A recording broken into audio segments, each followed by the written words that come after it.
គាថាអាឋានដួងកែវកំណើតឆ្នាំទាំង12សម្រាប់អ្នកដែលមានការរៀបចំនៅដួងកែវកំណើតហើយចង់អង្គុយ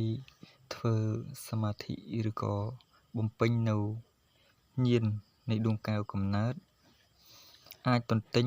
គាថាទៅតាមឆ្នាំនីមួយៗរបស់ខ្លួនបានទី1ឆ្នាំជូតត្រូវសូត្រថា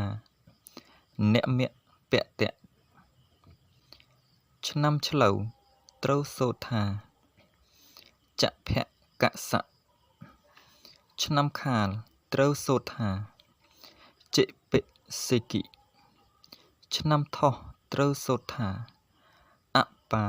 មជុបៈឆ្នាំរោងត្រូវសូត្រថាអសង្ឃវិសុឡូអពុសៈពុភៈឆ្នាំអសាញ់ត្រូវសូត្រថាតិមង្សង្ឃអង្គុឆ្នាំមមីត្រូវសូត្រថាសិសង្ឃនាមោឆ្នាំមមេត្រូវសូត្រថាសង្ឃវិធាពុកយបៈឆ្នាំវោកត្រូវសូត្រថាឧទ្ធាំងអធោឆ្នាំរកា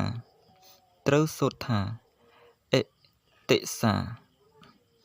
ឆ្នាំចត្រូវសូត្រថាអហយៈឆ្នាំកុលត្រូវសូត្រថាអិស្វាសុ